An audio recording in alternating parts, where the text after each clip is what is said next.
If you sell from home, then this is the episode for you. Hello and welcome to this week's episode of the Sales Circle podcast. The podcast designed, written, produced to help you improve and increase your sales no matter what your job role is. My name is Rob Spence, an internationally renowned sales trainer, sales author, sales coach, and the managing director of a multi-award winning sales and marketing agency known as Paragon Sales Solutions. And hello and welcome. Now, forewarning, this warning goes to my editing team, but also to you, the viewer in particular. In typical Rob Spence fashion, I had a very busy day yesterday. I did what we should never do, what I tell people we shouldn't do. I didn't prepare for this morning. We had such a busy day. We hosted one of our networking events here at my studios in my creative space. And then I sat down and recorded with a guest for the Sales Circle, Richard Kinnaird, which is an episode that would have come out months ago by now. I left late from the office, and then I got into the office early again. And guess what Robert forgot to do? Charge the camera. So right now, if you are watching on YouTube, you will see my glorious, handsome face. But very soon it will disappear and vanish into probably just a thumbnail. I do apologise. I assure you we will get better at this. I will get better at this. You deserve better. But either way, whilst that camera light is flashing at me and whilst you can see me, I really appreciate your time. This week in the Sales Circle podcast, we are going to be talking about how to sell effectively from home. Simply because so many more of us, so many people now sell from home. Listen, you know, remote sales jobs have been around for years, decades potentially. Centuries, really, if we think about sort of those salespeople that have been on the road going up and down the country in a car with a yellow pages and a map, right? There has been an uplift in and an uptake in remote sales jobs ever since COVID. You know, since COVID, a lot of businesses said we don't need an office, just go work from home. I think that trend is reversing again. We are seeing businesses say, actually, we kind of want you in the office. We actually want a team. We want to have a real business, not some kind of fake nonsense. That's just my opinion. And but there are still remote sales jobs out there. Now, I get many comments, many messages from you saying, how can I stay motivated? I'm working from home. How can I do this? How can I do that? So I thought I'd piece together an episode where we talk about how to sell effectively from home. So whether you are a rep or a salesperson that just works from home, you've not got an office, you never go to the office and you work independently there, or maybe you're on one of those weird hybrid models where you're some days in, some days out. One thing that really weirds me out with this hybrid way of working, it's always the Monday and Friday that people want to work from home. Oh, weird that, isn't it? It's never the Tuesday and the Wednesday. But, you know, if you are working hybrid, then this again will help you. Even if you've got to work for one day from home, again, this episode will help you. So before we move on, can you just do me a favor? Because if you do these things, it might give me enough money to buy another camera charger, potentially. I don't know. That sounded beggy, but I'm going with it. Please hit the subscribe button if you're watching on YouTube. Hit the follow button over on Spotify, Apple Podcasts, Amazon Podcasts, and make sure you're following us on social media. Shall we crack on with the main part of the episode? As I mentioned earlier on, selling from home is not a new phenomenon. We believe it is, but actually it's not. People have been selling from home for years and years and years, and we can kind of correlate that selling from home right down to remote sales jobs where people drive up and down the country. I do believe that really ramped up during the COVID years, and I think to some degree it will stay. As I said earlier, I think some people are now realising that working from home absolutely sucks, and I will stand by that. Working from home sucks. If you like working from home, then something is horrendously wrong with you. Anyway, look, remote sales is not just a COVID blip, right? And there are some statistics to prove this, so maybe I am wrong. HubSpot have come out to say that 64% of sales leaders who transitioned to remote sales in 2020 plan to keep a hybrid or fully remote model long term. And Gartner go on to predict that 80% of B2B sales interactions between suppliers and buyers will occur in digital channels by 2025. So absolutely, we've got to realise that as much as I detest it, as much as I hate it, working from home will continue. And we've got to make sure that when we are selling from home, our time is used effectively. Our time is used well. I think there are some challenges to selling from home. There are some really tough challenges that we're going to talk about it. But of course, for businesses, there are some benefits. You know, I think one of the greatest things that ever happened because of COVID is the whole remote sales channels. Again, of course, we've always had these channels. Gee, when I was growing up, we had the likes of Habbo Hotel. I don't know if you remember Habbo Hotel, but that was an incredible platform. And I think they missed a trick during COVID. I know it's come back and kind of vanished again. But I think if they'd have brought Habbo Hotel back out in lockdown, they'd be sitting on billions of dollars, absolute billions of dollars right now. And I'm talking about the original, the ASL era of Habbo Hotel. Hopefully some people got that reference. But beyond that, those remote selling technologies have really revolutionized and changed things. Once again, back when I started my business, Zoom was an unheard of technology. It might have been around, but it was unheard of. What was talked about was Skype. Lo and behold, COVID came along. Zoom, Teams, and Google Meets all came into play. But I think alongside the technology, the culture and the understanding changed as well, which once again really, really ramped things up. I sometimes sit on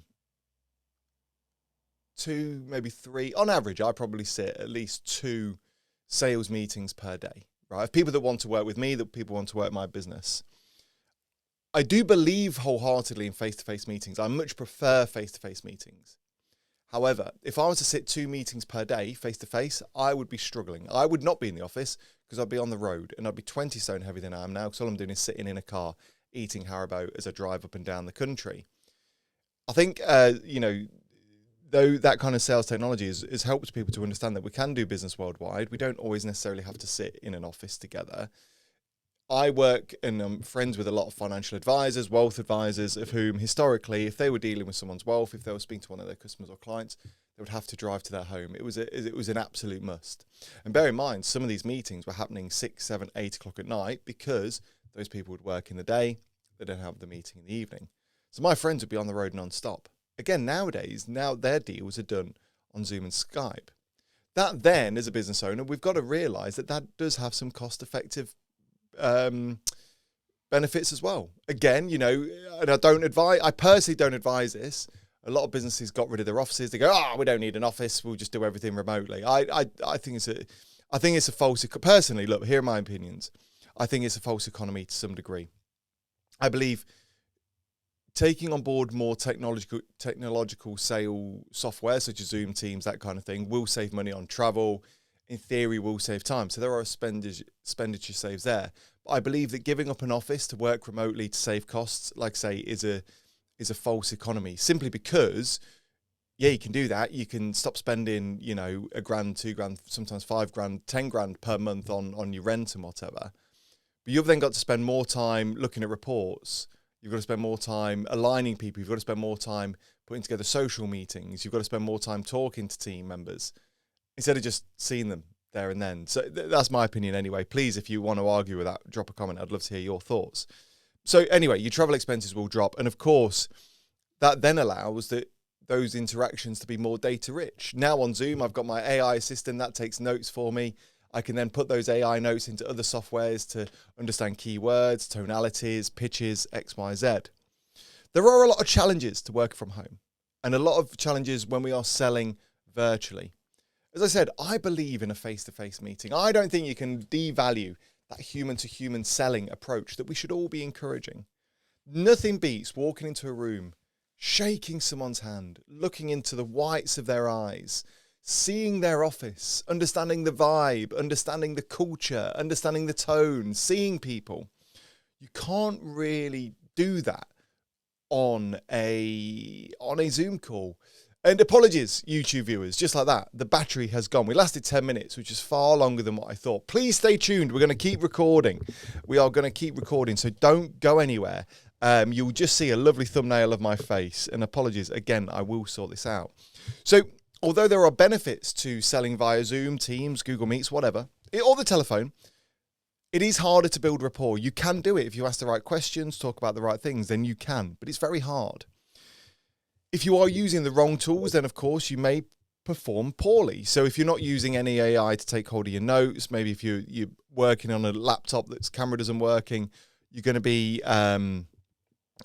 sort of in the dark. I think my biggest fear, my biggest worry, my biggest concern with, selling virtually and using tools to sell from afar is burnout. there were terms, and I can't remember what those terms were that came about during COVID. I think it was like, it could have been like Zoom burnout, or it was like Zoom eyes, or so, I don't know. I can't remember what it is. If you can remember, just drop me a comment. Just jog my memory for me. But I think, and I do this, and I do need to change the settings on my calendar.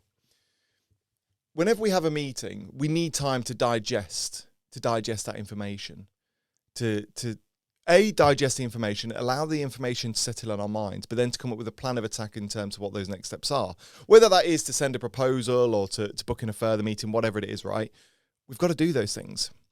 The problem with selling virtually and the problem with selling from afar is that people kind of get back-to-back meetings. And I've had it before, and sometimes you can have 2, 3, 4 Zoom meetings back-to-back with no gaps in between. And I don't know about you, I don't know if this has ever happened to you. You feel like a zombie by the end of it. Your eyes glaze over. You don't really know where you are. It genuinely, if I was to kind of put my weird sci-fi horror movie hat on, it's like your soul has been sucked into that screen at times. So I think there is like a burnout risk. Of course, you know, it is tiring to drive. You know, if you're driving from, I don't know, Sheffield to then go for another meeting in Leeds, then back down to Leicester or whatever. Of course, you know, that is tiring and there are stresses and traumas that come with that. But you've still then got time to unwind and digest. You can listen to your favourite podcasts. You can listen to your favourite music. You can drive and think about what was said. With back-to-back Zoom meetings, you can really get sucked in. So there are pros and there are cons. But what I'm going to do now, I'm going to share with you 2 major things. I'm going to share with you 5 strategies to help you sell more effectively from home and to sell virtually. And also, we're going to talk about how maybe you're watching or listening to this, or not watching, well, clearly. Maybe you're listening to this as a sales manager or sales leader. We're going to talk about some ideas as to how you can make the most from your team whilst they're working afar. So as we listen, we're quickly approaching the end of 2025 and into 2026. But what can you do to sell more effectively from home? Now, not only that, we're going to look at how you can sort of sell virtually to some degree. The first thing, in my opinion, not every meeting needs to be a video call. Not every meeting needs to be a video call. And back in my day, let Grandad Spence come and talk to you about this for a second. Back in my day, we had such a thing as a telephone. And what we'd do if we wanted to speak to someone, we would pick up said telephone and we would engage in a conversation. Beyond that, what we wouldn't do is we wouldn't send that person a message, say, hi, can I call you? Are you free for a quick call? Can I pick the phone up to you? What we'd do is we'd pick up the damn phone. And, you know, you think about it now, it seems like a weird thing. If I wanted to speak to my mate or one of my girlfriends when I was younger, one of the many, I would have to pick up the phone. And awkwardly, 8 times out of 10, their parents would pick up, their sibling, their spouse would pick up, right? But there was no warning. I wouldn't sort of book it in their diary. I wouldn't text them because text wasn't a thing and say, hey, can I call you in 10 minutes? I would just pick up the phone. So just remember that there are other platforms out there. Although, yes, and we're going to talk about this in a second, technology is fantastic. Like I say, with Zoom, you know, you can use AI to take notes for you and X, Y, Z. But sometimes just picking up the phone goes a long, long way. It breaks the norm. Recently, I had a couple of Zoom meetings booked in. For whatever reason, we couldn't jump on the Zoom. Or it could have been my laptop doesn't like Teams, but it likes Zoom. Anyway, whatever happened. So in the end, I just picked up the phone. And the lady was like, this is so refreshing. It's nice to actually just have a phone call. So although, yes, use technology, which we're going to talk about in a second, don't forget that you can at times just pick up the telephone. Saying that, make sure you master your tech stack. You know, there are tools within your toolkit that will help you, whether it be AI, whether it be your CRM system. Make sure that you are using tech tools to try and save you time. Again, and if you are a fan of the podcast, you'll know that I'm wholeheartedly against any form of AI to build relationships and or prospecting. But it can help you save those medial tasks that actually you don't really need to get involved with at some point or some time. Make sure you do use video wisely. You know, listen, I'm a big believer in standing out from the norm. Again, if you've watched the podcast, if you listened to the podcast before, you will know that I believe we should do things slightly differently to stand out from the crowd, I guess is what I'm trying to say, right? But make sure that you utilize video as part of that. And I'm not just talking about video video calls. I'm talking about sending video messages. Personalized video emails can actually increase your click-through rates by over 200%. I took that from Vidyard. A quick 30-second intro beats a cold email. So if you are struggling to get through to the right person that you want to speak to, just send them a video. Don't forget that you can always be proactive with your data. Look at what's working, look at what's not working, and optimize everything as best you can. We mentioned recently in the podcast about being agile. Don't wait too long to change those. Make sure that those feedback loops are closed, and make sure that you are making those changes quickly so that you can use that data to really hyperanalyze things. And listen, please don't panic, right? There'll be data engineers, data bloody nerds out there. Oh, make sure you get this dashboard. Make sure you do that. Sometimes data doesn't have to be as in-depth and as scary as people think it needs to be. Of course, if you've got the budget, if you've got the time, then absolutely data can revolutionize your business. But sometimes, listen, if you're doing a cold calling day, just keep a track of the amount of calls you're making. Keep a track of the positive calls you had, the decision makers you got through, the NFAs. Make sure you track, what days of the week work best, what time of the day works best. That will then give you a bit of a bigger picture to really nail things down. And again, I do think, especially when we're working from home, and if there's one thing you're going to take away from this, it's this, right?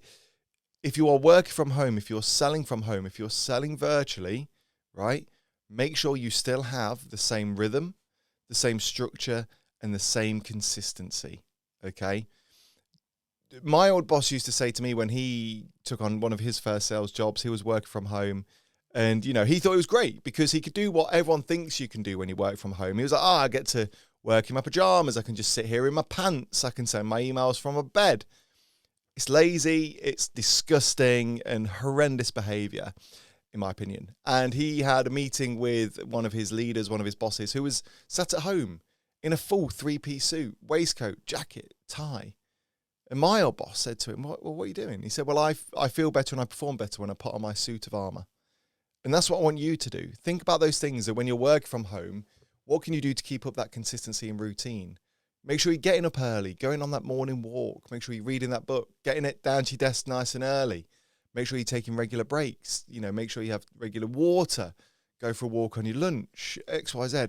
Keeping that rhythm, keeping that routine, and make sure that you don't sort of get into a slump of waking up at 5 to 9, getting your laptop into your bed, starting your emails and doing it that way. Because although, yes, it could be cool, it could be fun for 1 day, 2 days, before long you'll become an absolute plum, to be honest.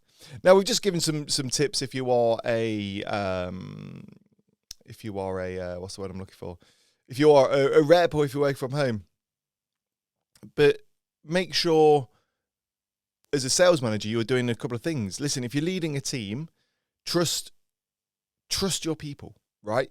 I said earlier that, one of the biggest problems I feel is that you spend more time as a leader, as a supervisor, sort of making sure that people are doing what people are doing, which is fine. I think there's no harm in that. We've got to make sure everyone is aligned and working in the same way, but focus on the outcomes, not always the hours worked, right? Make sure that we over-communicate. Again, I think where I see teams fail is where communication is bad, or they think just putting a message in a Slack box is communication. No. Anything unclear just causes chaos. Make sure we over-communicate. And try and, picturize that. Try and visualize that as best as you can. Share dashboards. Share those KPIs. Share those vision boards. And again, celebrate those wins. One of the greatest things about working in a sales office is that joint celebration, right? That joint collaboration where someone gets a result, you can ring the bell, you can applaud, clap, cheer, hey! Do the same when you work from home. Don't allow people to feel isolated. And on the flip side, be there to support people when things aren't going so well. One of the biggest negatives that I didn't share with you earlier about selling from home is that sense of being alone and that sense of isolation, especially when things aren't going well. So make sure you're there for your team when things are down, and make sure that you are there for your team when things are up. Just before we move on to our listener questions of the week, don't forget we are proud to be sponsored, proud to be partnered by Monday.com CRM. I have no doubt if you're watching or listening to this, you have a CRM system, and I'm sure you quite enjoy it.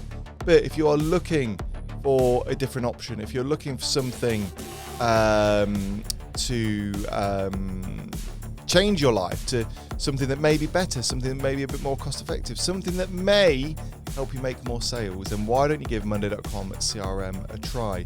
As a thank you for tuning in to this podcast, and as a thank you for, I was going to say staying tuned, but you can't see me, then why not give it a go? There is a link in the show notes below.